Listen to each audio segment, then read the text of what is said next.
Now I request Sri Nishikant Dubey ji.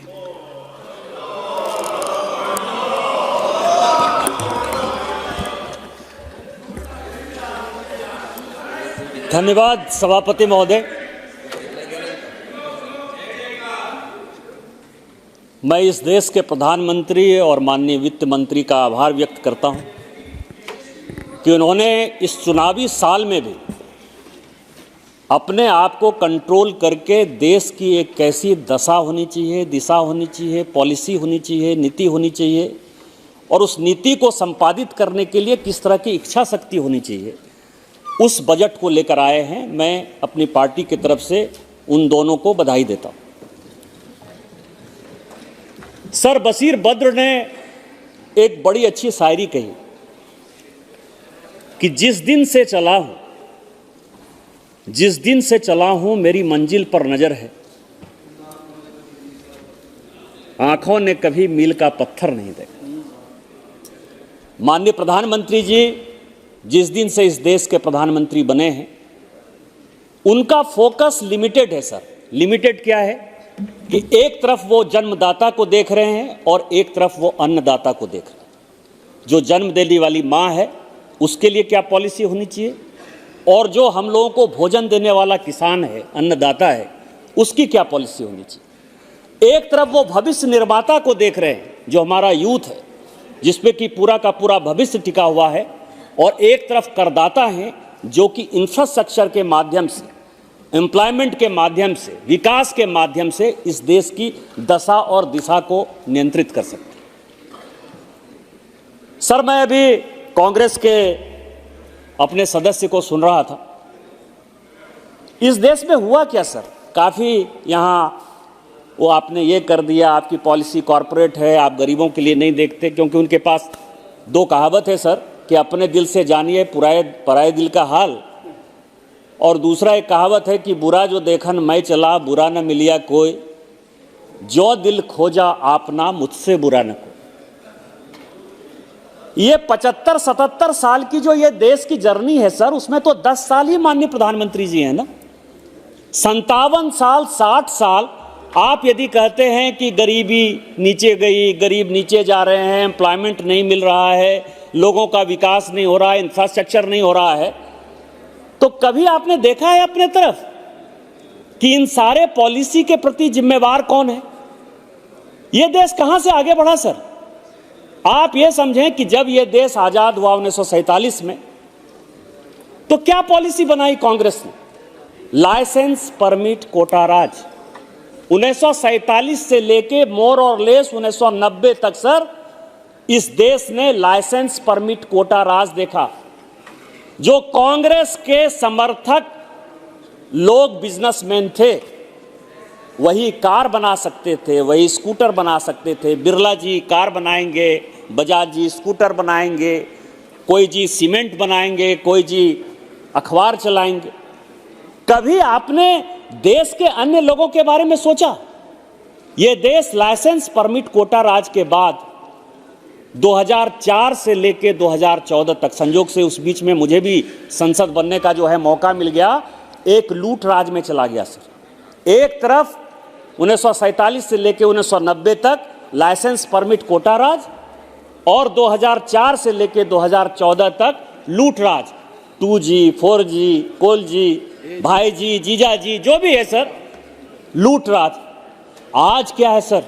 2014 के बाद से 2024 तक अयोध्या में राम मंदिर ही नहीं स्थापित हुआ, इस देश में राम राज्य स्थापित हुआ। यह परिवर्तन है सर।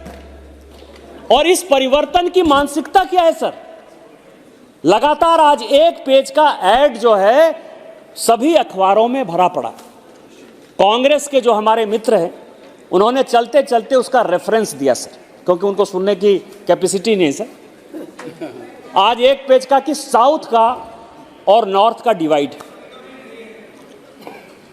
मैं इसको चूंकि इन चीजों को मैंने भोगा है सर, अंग्रेजों को जब यह लग गया सर कि इस देश पर वो बहुत दिन तक राज शासन नहीं कर सकता है, तो उसको दो राज्य ऐसे नजर आए जिसको कि उसने विभाजित करने का फैसला किया और अलग देश बन गया। आपको पता है कि बंगाल का और पंजाब का डिवीजन हो। चूंकि बंगाल, सभापति महोदय जिस आसन पर आप बैठे हैं, जिस राज्य से आप आते हैं, हम और आप एक ही थे, हम लोग बंगाल के पार्ट थे। बंगाल इस देश में कंट्रीब्यूट करता था। इंडस्ट्रियल पॉलिसी आने के पहले राजमहल में जो है आइसक्रीम की फैक्ट्री थी 16वीं शताब्दी में। हम लोग इतने विकसित थे, ढाका का मलमल था। पंजाब जो है पूरा का पूरा दुनिया को खिला रहा था। हमारे यहाँ उद्योग थे, धंधे थे, चाइना मिट्टी के थे, लेकिन उसने पार्टीशन कर दिया। आज एक देश बांग्लादेश बन गया, एक देश पाकिस्तान बन गया। इनको इतिहास नहीं पता है सर। ये कभी द्रविडियन के नाम पर, कभी भाषा के नाम पर। तमिल सबसे पुरानी लैंग्वेज है सर, सब उसका सम्मान करते। तमिल है, तेलुगु है, मलयालम है, कन्नड़ है, किसको समस्या है सर? लेकिन मैकाले की शिक्षा पद्धति के कारण, इस देश को नहीं समझने के कारण, आज भी मैं आपको बताऊं कि कश्मीर से कन्याकुमारी चले जाइए, किसी मंदिर में चले जाइए, क्योंकि मंदिर केवल कश्मीर में नहीं है, मंदिर तमिलनाडु में भी है, मंदिर कर्नाटक में भी, मंदिर केरल में भी है। किस भाषा में लोग पूजा कराते हैं सर? जिसको हिंदी नहीं आती है, जिसको अंग्रेजी नहीं आती है, वो पंडित आपको संस्कृत में ही श्लोक का उच्चारण करते हुए पूजा कराता है। यह देश है सर। इस देश में न कोई द्रविड़ है, न कोई आर्यन है, न कोई तमिल है, न कोई नॉर्थ है, कोई साउथ है। यह देश एक है। चोला डायनेस्टी जब थी सर, उस चोला डायनेस्टी ने केवल यहीं नहीं, आज इस मालदीव की चर्चा होती है, लक्षद्वीप की चर्चा होती है, सिंगापुर की चर्चा होती है, कंबोडिया की, थाईलैंड की, वियतनाम की, कहीं की भी चर्चा हो सर, चोला डायनेस्टी ने भारत के सनातन कल्चर को पूरी दुनिया में फैलाया। चोला डायनेस्टी साउथ की थी सर, उसने पैसा एजुकेशन पर खर्चा किया। अब नो कर रहे सर, उन्हीं के तमिलनाडु में चोला जो है डायनेस्टी 8वीं शताब्दी से लेके 14वीं शताब्दी तक चल रही, 600 साल तक उन्होंने शासन किया सर। वो पल्लव वंश की बात नहीं करेंगे, वो चालुक्य वंश की बात नहीं करेंगे, वो चोला वंश की बात नहीं करेंगे। मैं इतिहास में नहीं जाना चाहता सर, लेकिन मैं ये कह रहा हूं सर कि इन्होंने देश की इंटीग्रिटी के लिए काम किया। आज आप बात करते हैं नॉर्थ और साउथ डिवाइड की, मैं अभी डाटा मंगा के पढ़ रहा था सर। जितना पैसा उत्तर प्रदेश और बिहार को मिला 15th फाइनेंस कमीशन के डेवल्यूशन के कारण, उतना ही पैसा, उससे ज्यादा पैसा तमिलनाडु को मिला, केरल को मिला, आंध्रा को मिला, तेलंगाना को मिला सर। कहां चले गए आप? आज का प्रश्न है सर, आज का प्रश्न है 600 बिलियन एफडीआई आया 2014 से लेके 2023-24 तक। वो एफडीआई देश के लिए आता है। साउथ की यदि समस्या, यदि नॉर्थ इंडिया के लोग, ईस्ट इंडिया के लोग मानने लगे सर इस तरह से ये देश चलेगा। हम गरीब हैं सर, हम निर्धन हैं, हमारे लोग उनके यहां रोजगार करने के लिए जा रहे हैं। पूरे देश को पता है कि 80-85% से ज्यादा माइंस झारखंड में, उड़ीसा में, छत्तीसगढ़ में है, मध्य प्रदेश में है, बंगाल में है। क्या हमने कहा कि हम अमीर हैं? क्या हमने कहा कि साउथ इंडिया का विकास नहीं होना चाहिए? क्या हमने कांग्रेस के ऊपर दबाव डाला कि हमारे साथ आप अन्याय कर रहे हो, हम देश तोड़ देंगे? ये कौन सा आपदा में अवसर आप ढूंढने की बात करते हो? किस कांग्रेस मेंटलिटी की बात करते हो? कोयला हमारे पास है, यूरेनियम हमारे पास है, बॉक्साइट हमारे पास है, क्या चीज हमारे पास नहीं है? सोना हमारे पास है, अबरक हमारे पास है। लेकिन आज हम गरीब हैं, हमारे लोग दर दर की ठोकरें खा रहे हैं। मुंबई के लोग अपने आप को बहुत बड़ा कहते हैं कि हम टैक्स पेयर हैं। मुझे उनसे कोई परेशानी नहीं सर, उनका विकास हो। कहां का पैसा है? टाटा यदि टैक्स दे रहा है सर, किसका पैसा दे रहा है? यदि जमशेदपुर नहीं होता, झारखंड नहीं होता, टाटा नहीं होता। यदि पलामू नहीं होता, यदि एल्युमिनियम की फैक्ट्री जो है रांची की नहीं होती, मुरी की फैक्ट्री यदि नहीं होती सर, बिरला नहीं होता। आप हमारा कोयला ले जाके आंध्रा में पावर प्लांट लगाते हो, हमने कभी कहा? तमिलनाडु में पावर प्लांट लगाते हो, कभी कहा? इसीलिए नहीं कहा कि ये देश एक यूनाइटेड देश है। इस देश में गरीबों का विकास, पिछड़ों का विकास, दलितों का विकास, नॉर्थ का विकास, साउथ का विकास, उत्तर का विकास, पूरब का विकास होगा। आज आप समझिए कि इस एजुकेशन पॉलिसी के कारण मैक्सिमम स्कूल, कॉलेज और अस्पताल साउथ इंडिया में बने सर। कोलकाता पोर्ट के खत्म हो जाने के बाद पूरा का पूरा बिहार, पूरा का पूरा छत्तीसगढ़, पूरा का पूरा मध्य प्रदेश पोर्ट के खत्म होने के बाद, क्योंकि आपके पास समुद्री प्रभाव है, जिसके कारण लोग, मैं ये कह रहा था सर, आज का प्रश्न है कि 600 बिलियन की एफडीआई आई। आपको आश्चर्य होगा सर कि उस 600 बिलियन की एफडीआई में, उस 600 बिलियन की एफडीआई में 450 बिलियन की एफडीआई या तो केरल गई, या तमिलनाडु गई, या वो कर्नाटक गई, या वो आंध्रा गई, वो तेलंगाना गई, वो महाराष्ट्र गई, वो गुजरात गई। इसी 7 स्टेट में गए सर। वो एफडीआई भारत सरकार के कारण नहीं गया, भारत सरकार के नीतियों के कारण नहीं गया, मोदी जी की मजबूती के कारण नहीं गया, वित्त मंत्री की पॉलिसी के कारण नहीं गया। आज आपके यहां सारी मैन्युफैक्चरिंग यूनिट है, ये हमारे कारण नहीं गया। यदि आज आपके बच्चे, यूक्रेन का युद्ध हो रहा है तो मैक्सिमम बच्चों को निकालती है तो भारत सरकार निकालती है सर। महीने का तक आसान करती है क्या? उस वक्त नॉर्थ और साउथ देखते हैं। आज इजराइल के युद्ध में मैक्सिमम साउथ इंडियन, यदि केरल में, मिडिल ईस्ट में कोई प्रॉब्लम होता है तो आप क्या बात करते हो? ये देश और जो है एक यूनाइटेड पॉलिसी से चलता है सर। आज आप किस तरह का माहौल क्रिएट करना चाहते हो? क्या बंगाल की तरह, जिस तरह बंगाल का डिवीजन करके बांग्लादेश बन गया, क्या पंजाब का डिवीजन करके जिस तरह पाकिस्तान बन गया, आप ये नॉर्थ और साउथ का, यदि आप वोट नहीं मिल रहा है कांग्रेस पार्टी को सर, जनता यदि साथ नहीं दे रही है, क्योंकि आपको पता है कि बंगाल में मुस्लिम लीग का और पंजाब में जो है जिन्ना की पार्टी का प्रभाव बढ़ रहा था और कांग्रेस को वोट बैंक की पॉलिटिक्स के कारण देश को बांटना था, तो क्या आप वोट नहीं मिलने के कारण नॉर्थ और साउथ का डिवाइड करोगे? क्या इसी तरह से देश चलाओगे? स्मॉल करेक्शन, पंजाब में जिन्ना की पार्टी को वोट नहीं मिल रहा था, उनका बढ़ोत नहीं हो रहा था, दूसरे पार्टी यूनियनिस्ट पार्टी थी, उसकी बढ़ोत हो रहा था उस समय। ठीक है। Thank you sir. Sir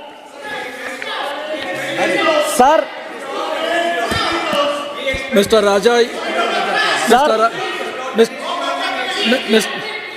M not yielding sir, I am not yielding. जब उनका समय आएगा वो बोलेंगे सर। निशिकांत जी, जब वो समय आएगा तो बोलेंगे sir, I am not yielding. Nishikant ji, दूसरा सर, आप बोलिए।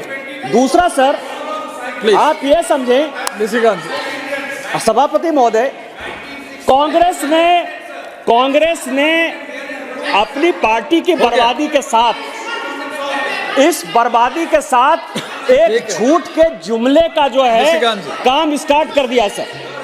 अभी प्रेसिडेंशियल एड्रेस में भी सर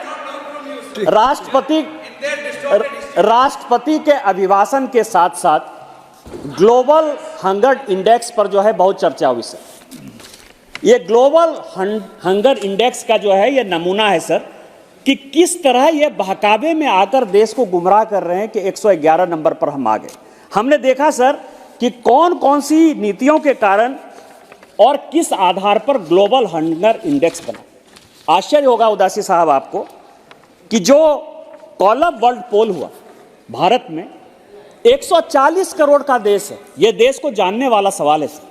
140 करोड़ के देश में 3000 लोगों को, केवल ध्यान दीजिएगा, केवल 3000 लोगों के ऊपर पोल करके यह फैसला कर लिया कि ग्लोबल हंगर इंडेक्स में हम 111 नंबर पर आ गए।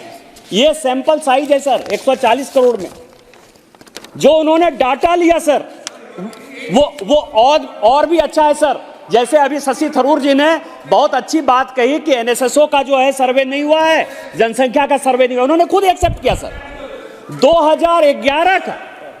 2011 का यूपीए के सरकार के समय का जो है ये डाटा लेके सभापति महोदय 2011 का वो लोगों को, और उसमें भी सर्वे साइज कितना है, 1 लाख आदमी। 2011 में जो उन्होंने डाटा लिया वो 1 लाख आदमी का डाटा लिया सर। इसके बाद जो उन्होंने एग्रीकल्चर प्रोसेस की बात कही सर, वो डाटा उनका 2012 का है।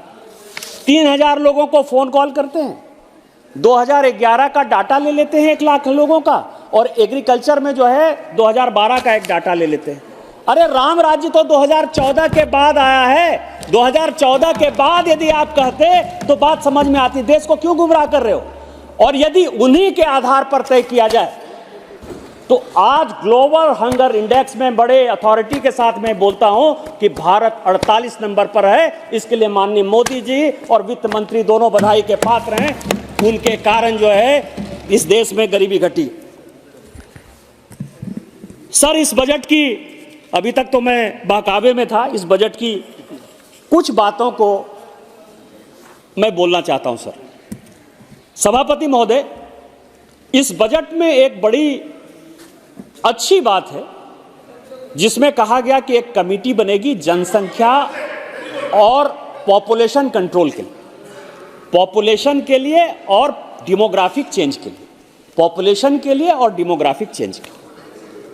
मैं जिस राज्य से आता हूं उस राज्य में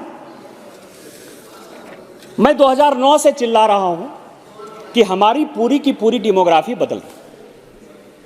हमारे जो जिले हैं उसमें एक समुदाय विशेष का जनसंख्या बढ़ रहा है। यह बनाने की आवश्यकता क्यों पड़ी सर? मैं अभी यात्रा को देख रहा था, काफी यात्रा को, कि एक कमेटी बनी है पॉपुलेशन पर, डेमोग्राफी पर। माननीय प्रधानमंत्री जी ने कहा है कि जब तीसरा टर्म आएगा 370 हमारी केवल सीटें होंगी और 400 से ऊपर जब एनडीए पार होगा तो हम बड़े बड़े चीजें करेंगे। तो मुझे लगा कि क्या बड़ी चीजें हो सकती है और क्यों, इसकी क्यों आवश्यकता पड़ी सर? हमारी क्या नीति है और यूपीए की क्या नीति है? हमने दो बड़े यात्रा की। इस पार्टी ने, भारतीय जनता पार्टी ने दो बड़े यात्रा किए सर।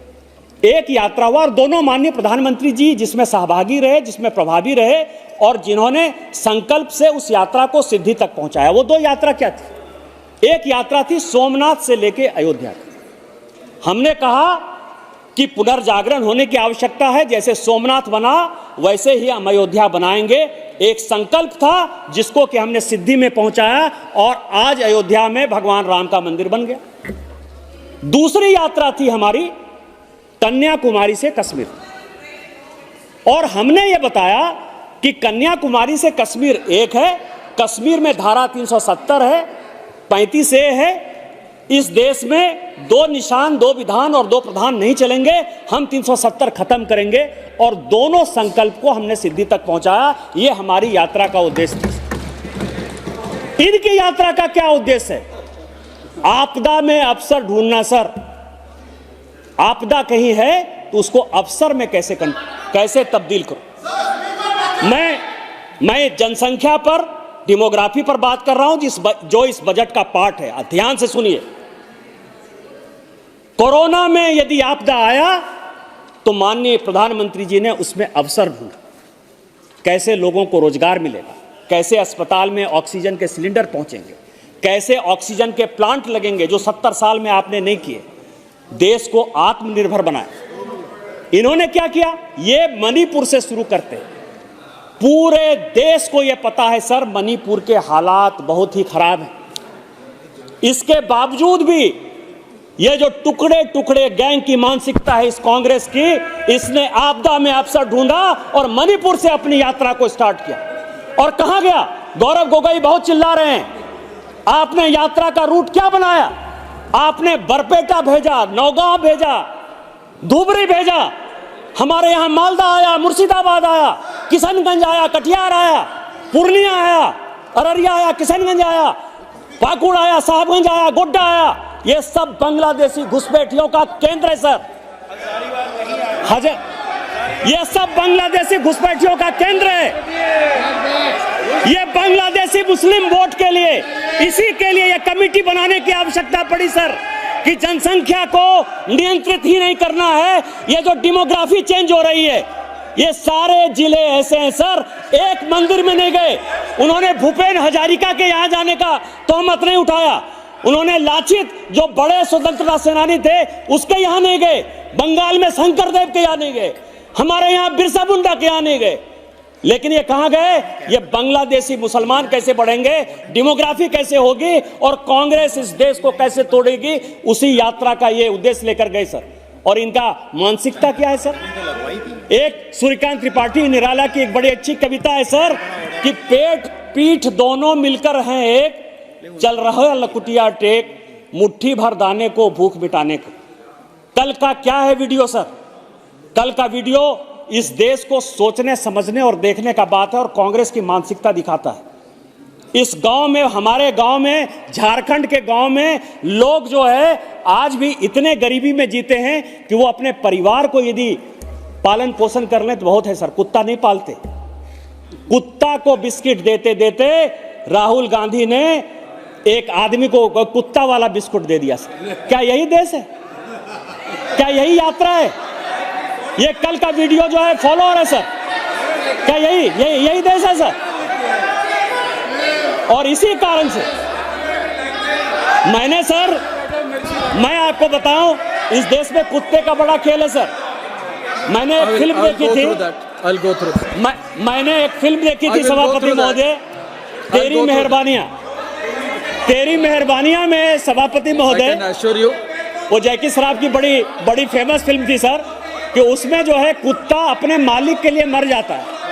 यहां उल्टा है सर, मालिक, यहां तो पीडी के कारण हेमंत बिस्व शर्मा बाहर निकल गए सर, हेनरी के कारण एक महिला सांसद यहां से चली गई सर, और अब नूरी का इतना प्रभाव है सर कि कुत्ता का भोजन जो है आम आदमी को दे रहे हैं। यही कांग्रेस की मानसिकता है और इसीलिए जनसंख्या नियंत्रण पर और जनसंख्या डेमोग्राफी के लिए एक बड़ी अच्छी कमेटी जो है भारत सरकार लेकर आई है, हम उसका धन्यवाद देते हैं सर।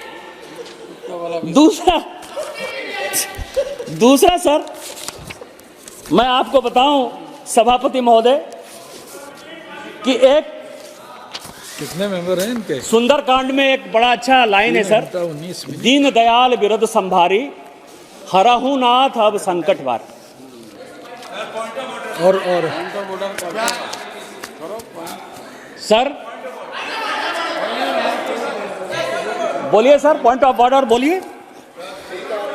353 सर, मैं करना नहीं चाहता, but unfortunately I have to do it because 353 says no allegation of a defamatory or incriminatory nature shall be made by a member against any person. आदरणीय अभी जो उन्होंने राहुल गांधी जी के नहीं सुनिए, बोला सर, बोलने दीजिए सर, जो उन्होंने मानहानि कारक नहीं है, जो उन्होंने बोला है सर, वो पूरा गलत है, तथ्यजनक है, और हमको ये भी पूछना चाहिए कि गलत हो सकता है पर मानहानि कारक नहीं है। ये अपने पैर धोने के लिए किसको बुलाते हैं, वो छवि भी पूरे देश ने देखी है। तो देश को निशिकांत जी सर प्लीज सर, मैंने जो वीडियो देखा है, मैंने अपना डिसीजन दे चुके हैं। आप बोलिए, बजट पे बोलिए। बजट पर ही बोलते हैं सर।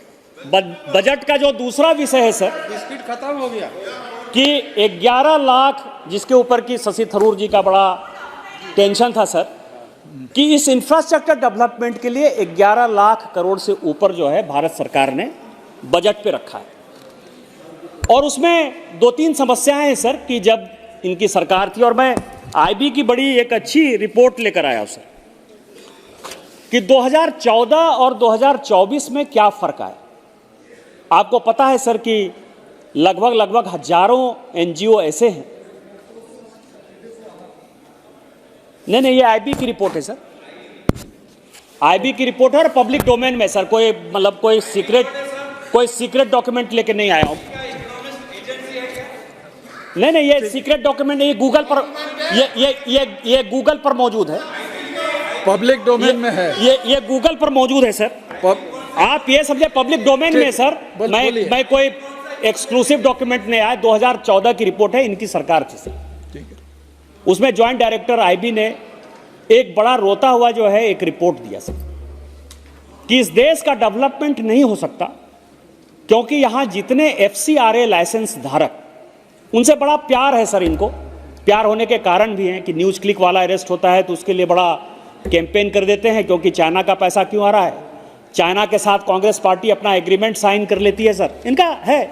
जब यहाँ भारत में जो है डोकलाम में और कहाँ पूरा चिल्लाते रहते हैं, जब पूरा हंगामा चल रहा है चाइना के साथ भूटान में, जब वो घुस जाते हैं तो उनके राजदूत के साथ जो है इनके नेता को, नाम नहीं बोलूंगा सर नहीं तो फिर पॉइंट ऑफ ऑर्डर हो जाएगा, लेकिन मान लीजिए सर युवराज को जो है परेशानी होती है तो वो चाइना के जो है एम्बेसडर के साथ मिल लेते हैं। तो इनकी जो सोच समझ है सर कि देश को टुकड़े टुकड़े करने वाले गैंग के साथ ये खड़े हुए नजर आते। लेकिन आपको ये लगेगा सर कि दो रिपोर्ट है, एक एमके नारायण की रिपोर्ट है जो उन्होंने केवाईसी नॉर्म्स के बारे में कहा कि किस तरह से जो अपना स्टॉक मार्केट में जो चीजें आ रही उसमें से उनको लगता है कि टेरर का पैसा। और दूसरा ये आईबी की रिपोर्ट है, वो ये कह रहे हैं कि एफसीआरए लाइसेंस, क्योंकि राजीव गांधी फाउंडेशन को भी एफसीआरए लाइसेंस था सर, इनकी और भी एनजीओ को एफसीआरए लाइसेंस है, तो उसमें इनको बड़ा समस्या होता है एफसीआरए को खत्म करने के लिए। जो नेशनल एडवाइजरी काउंसिल जिसके बारे में माननीय प्रधानमंत्री जी परसों जिक्र कर रहे थे, उसके ही 2-4 लोग जो है एफसीआरए लाइसेंस, चाहे हर्ष मांदर हो चाहे रुना राय हो, जिनको कि उन्होंने एनएससी का मेंबर बना था, एनएससी के मेंबर बने थे। मैं ऑन रिकॉर्ड, यदि भारत सरकार के आप पदाधिकारी रहिएगा तो उसके बारे में कहूंगा। ये सारे लोग जो है देश में जहां कहीं भी इंफ्रास्ट्रक्चर का जो है विकास होना होता है वहां ये आंदोलन करते। इस कारण से कोल के खिलाफ हमारे यहां आंदोलन है, उस कारण से न्यूक्लियर के खिलाफ आंदोलन है, उसके कारण से लोगों को पीने का पानी और डैम के खिलाफ आंदोलन है, उसके खिलाफ रोड बनाने का आंदोलन है, उसके खिलाफ फैक्ट्री बनाने का आंदोलन है। ये पूरी आईबी की रिपोर्ट में कहा गया सर। और इनका क्या काम था, उस सारे रिपोर्ट पर सो जा।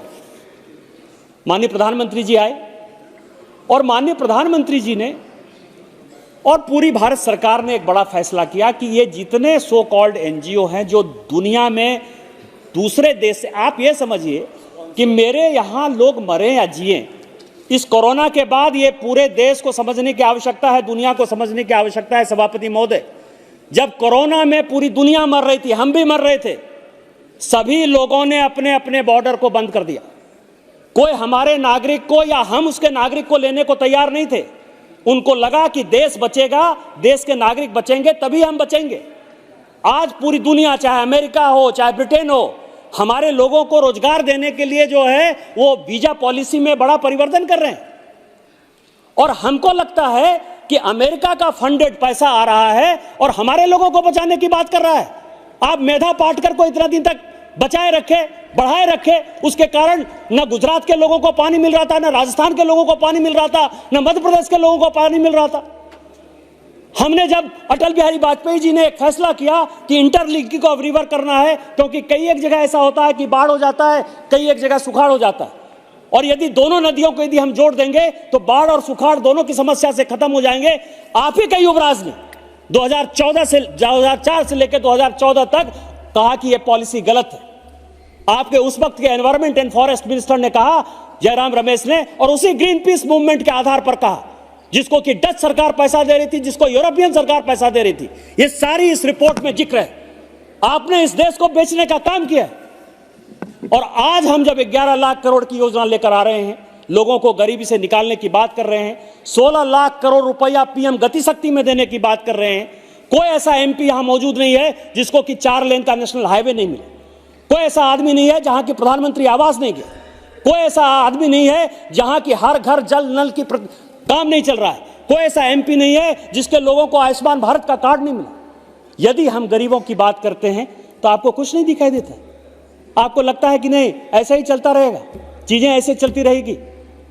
आज मैं ऑन रिकॉर्ड कह रहा हूं सर, कांग्रेस ने जो झारखंड में ये यात्रा निकाली है, उस यात्रा में जितना पैसा खर्चा हुआ, कांग्रेस के एमपी के यहां 352 करोड़ रुपया पकड़ाया, उसी पैसे से ये यात्रा निकाली गई, क्योंकि वो उसका सांसद है। यदि कांग्रेस में हिम्मत है तो उसका जवाब दे। आज यदि रेड हो रहा है सर, ये कह रहे हैं कि पूरा जो है सीबीआई आ रही है, ईडी आ रही है, इनकम टैक्स आ रहा है। क्यों नहीं आएगा सर? पैसा आ रहा है। आप ये देखें कि यदि मैं 2023-24 का जानने का बात है, 2023-24 में अभी 9 महीना ही हुआ सर, 1500 करोड़ रुपया कैश पकड़ाया और लगभग 1000 करोड़ का जेवर पकड़ाया।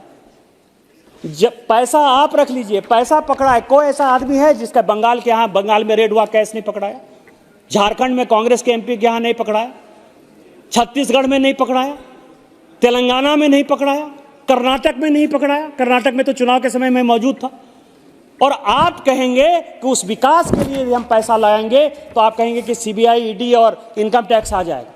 ये नहीं चलेगा, न खाएंगे न खाने देंगे। ये माननीय प्रधानमंत्री जी का मूल मंत्र है। भ्रष्टाचार से हम लड़ेंगे जब तक भ्रष्टाचारी को जेल नहीं भेज देंगे। अभी आपने देखा कि ईडी ने झारखंड के मुख्यमंत्री को जेल भेजा है और आप मान के चलिए कि वो जिंदगी में चुनाव लड़ने काबिल नहीं होगा। इस देश में इलेक्शन कमीशन में जो आदमी हलफनामा में अपनी प्रॉपर्टी नहीं बताए, 105 प्रॉपर्टी है। मेरा केस है लोकपाल के यहां और सीबीआई ने प्रिलिमिनरी इंक्वायरी में कहा है 105 प्रॉपर्टी न इलेक्शन कमीशन को कहा है सर, न इनकम टैक्स को कहा है।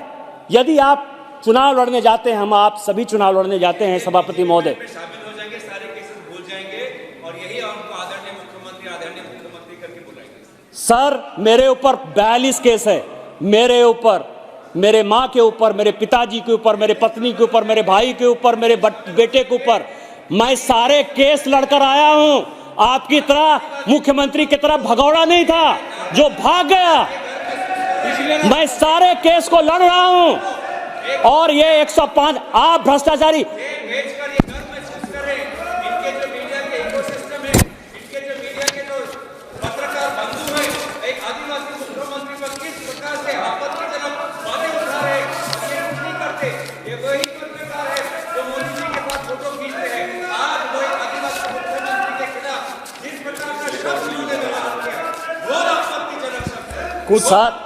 कुछ रिकॉर्ड में नहीं जा रहा है। सभापति महोदय, यह पहला उदाहरण नहीं है झारखंड और बिहार में कि कोई मुख्यमंत्री या मुख्यमंत्री के बाद जेल गया है सर। आदरणीय लालू प्रसाद जी जेल गए, हमारी सरकार नहीं थी सर। आदरणीय मधु कौड़ा जी जेल गए, हमारी सरकार नहीं थी सर। ये राजा साहब और कनीमोजी जी जेल गए, हमारी सरकार नहीं थी सर। आज उनको कोर्ट ने बरी कर दिया है। क्या कांग्रेस पार्टी माफी मांगेगी? मनमोहन सिंह जी माफी मांगेंगे?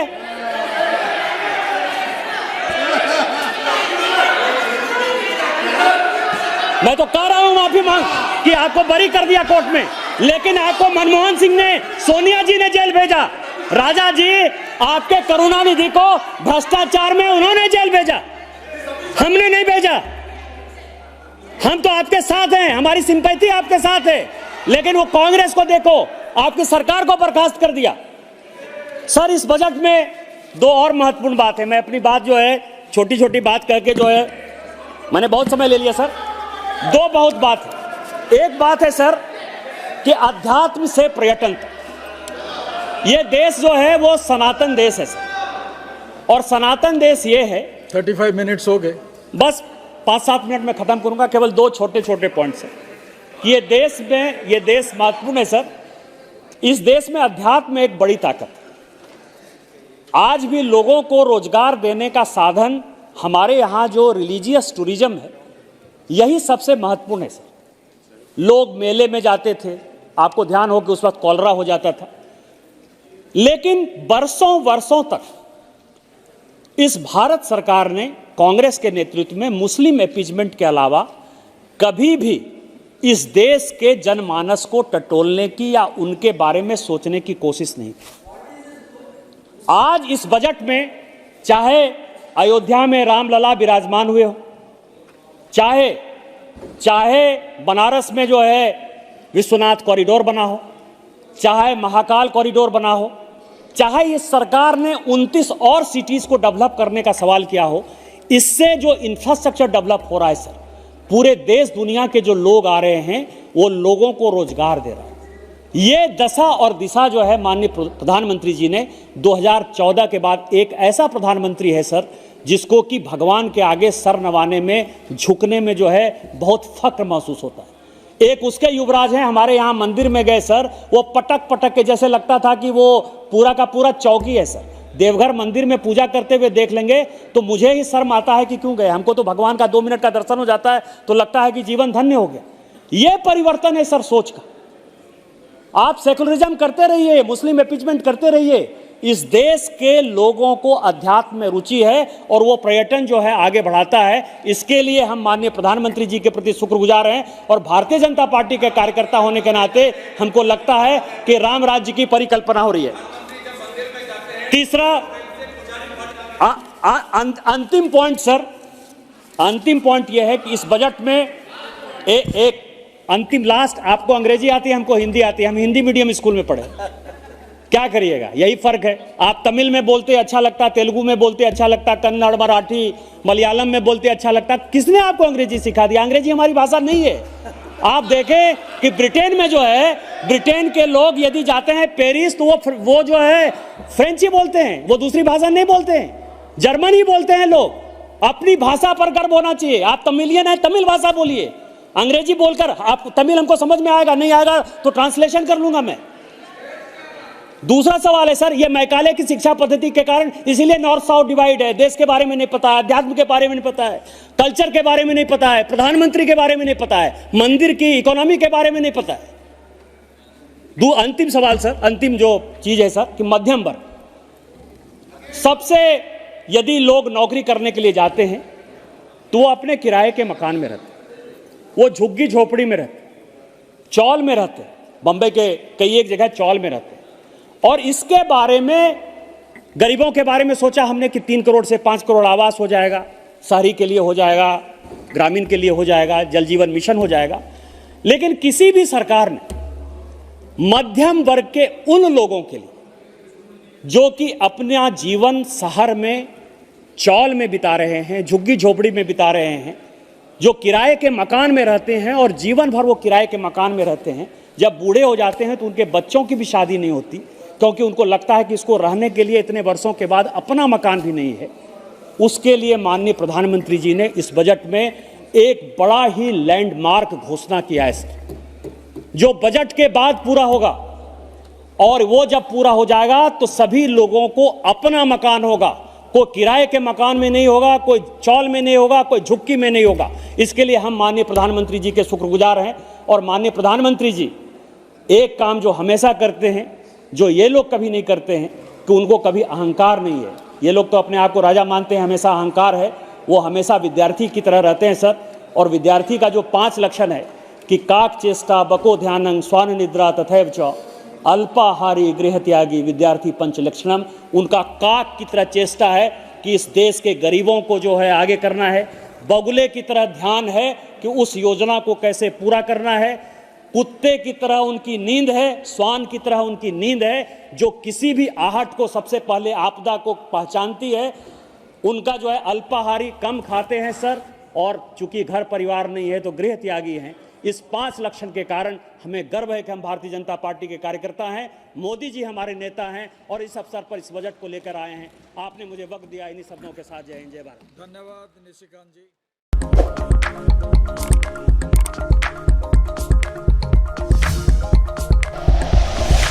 Like and share videos, subscribe करें हमारा चैनल और प्रेस करें बेल आइकॉन। न्यूज़ 11 भारत, सच है तो दिखेगा।